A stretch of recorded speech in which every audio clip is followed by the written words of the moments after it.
Eu percebi ao longo dessa nossa jornada que a maior parte das pessoas, ou boa parte das pessoas que investem em fundos imobiliários, o grande atrativo, o que fez as pessoas investirem em fundos imobiliários foi o dividendo mensal.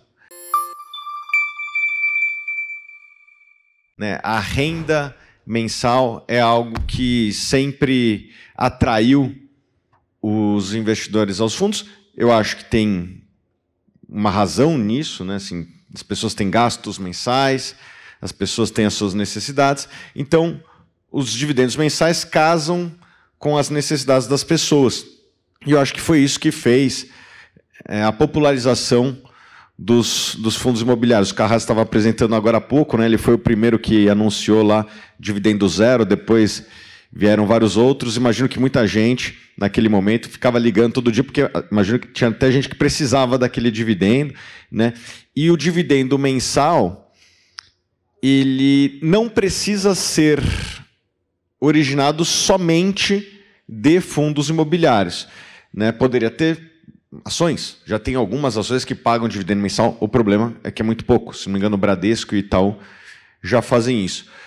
Porém, existem outras classes que estão ganhando popularidade, que estão ganhando notoriedade e que os investidores estão começando a entender, que trazem os mesmos benefícios que atraíram muitas pessoas para os fundos imobiliários, que é o dividendo mensal. Eu acho que boa parte dos investidores que investiram em imóveis, pouca gente fala, pô, quero comprar um shopping, quero comprar um fundo de logística.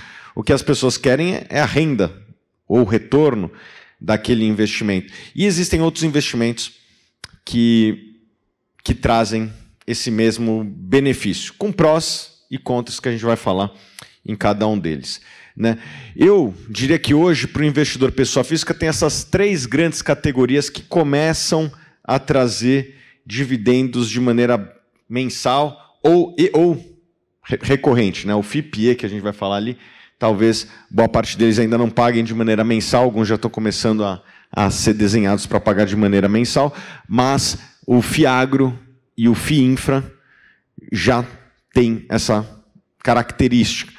E eu acho que até por conta disso, eles têm passado por um processo de crescimento bastante rápido, principalmente o FIAGRO. FIINFRA e FIPE ainda tem alguns desafios, acho que até educacional, mas os FIAGROS eles estão crescendo de maneira exponencial. Então já são quase 350 mil investidores. O que a indústria de fundos imobiliários demorou 20 anos para alcançar, a indústria de fundos imobiliários, de que ano que é, Baroni? Cadê o Baroni? Não está aqui? Mas deve ser lá de 99, 2000, né? Não é isso que é feito o primeiro? Quando? Quanto que é o primeiro fundo imobiliário negociado em bolsa? 2003. Foi bater 300 mil cotistas, se não me engano, lá em 2019. 2018, talvez, acho que 2018. Então, 15 anos. Demorou 15 anos para termos 300 mil investidores em fundos imobiliários. Em FIAGRO, a gente alcançou isso em 1 ano e pouquinho. Então, essa é uma categoria que tem crescido muito, mas não é a única. Os fundos de infra também permitem pagar dividendo mensal, e também vão falar dos FIPs e esse.